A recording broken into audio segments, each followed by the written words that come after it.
Το διοικητικό πρωτοδικείο διέταξε το ελληνικό δημόσιο να αποζημιώσει τον άνδρα που υπέστη θρόμβωση εξαιτίας του εμβολίου με 50.000 ευρώ. Και μάλιστα καλούσε το ελληνικό δημόσιο. Το βλέπω και σε εφημερίδες σήμερα στο πρωτοσέλιδο. Ναι. Δεν ισχύει. Ναι.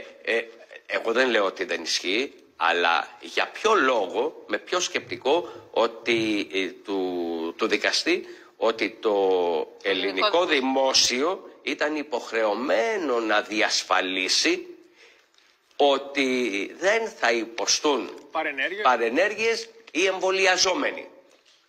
Αυτή η απόφαση του διοικητικού πρωτοδικείου ανοίγει το δρόμο για πολλές ακολουθήσεις. Συγγνώμη, στην Αμερική όμως, παιδιά, θυμάστε για μια... Η απόφαση πρώτα είναι σε πρώτο βαθμό.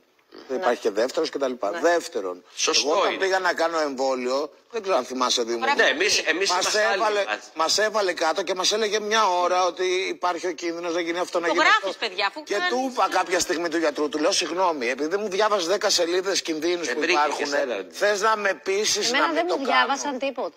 Απλά υπέγραψα. Από τη στιγμή όμως που υπογράφεις, άρα, Παιδιά, συγγνώμη λίγο. έχει τη συγκατάθεσή σου. Μπορώ να πω κάτι. Με μία, επειδή τα πράγματα όταν τα βλέπεις αποστασιοποιημένα, τα βλέπεις διαφορετικά.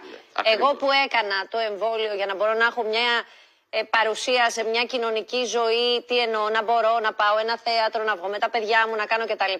Δεν σου κρύβω ότι αν γύρναγα το χρόνο πίσω, μπορεί και να μην το είχα κάνει. Και στο λέω που δεν ήμουνα ούτε φανατική αντιεμβολιάστρια, ούτε φανατική υπέρ του εμβολιασμού. Όλοι οι νορμάλ άνθρωποι της μέσης λύσης. Και κάνω και το σταυρό μου που δεν μου προκάλεσε. Τις μέσης λύσης, Στο κομβικό αυτό σημείο. σημείο. Είσαι ακραίος. Όχι, αλλά μισό λεπτό, να τελειώσω, Δημήτρη, ένα λεπτό.